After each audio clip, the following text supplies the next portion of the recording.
তোমার ধর্ম আমার ধর্ম বলে লড়াই করে কি লাভ, যখন তোমার আমার গন্তব্য সেই একজনের কাছেই। বলেছিলেন শ্রী শ্রী রামকৃষ্ণ পরমহংসদেব। কৃষ্ণনগর লোকসভা কেন্দ্রের বিজেপি প্রার্থী অমৃতা রায় যদি রামকৃষ্ণের এই প্রবচনটুকু জানতেন, তাহলে অন্তত সনাতন ধর্মকে বাঁচানোর জন্য তার পরিবারের পূর্বপুরুষরা ব্রিটিশদের সঙ্গে গোপন আতাত করেছিলেন, এরকম নির্লজ্জ সওয়াল করতেন না।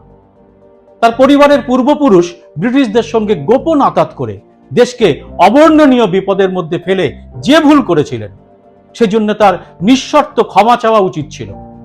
মীর জাফরের সঙ্গে হাত মিলিয়ে দেশকে পরাধীন করার এই অপকর্মকে যেভাবে তিনি সনাতন ধর্ম বাঁচানোর কথা বলে গৌরবান্বিত করেছেন, তাতে লজ্জায় মাথা হেঁট হয়ে যাওয়া উচিত সব বাঙালিরই। অমৃতা দেবীর কাছে স্পষ্ট জানতে চাই, এটাই কি আপনার মত?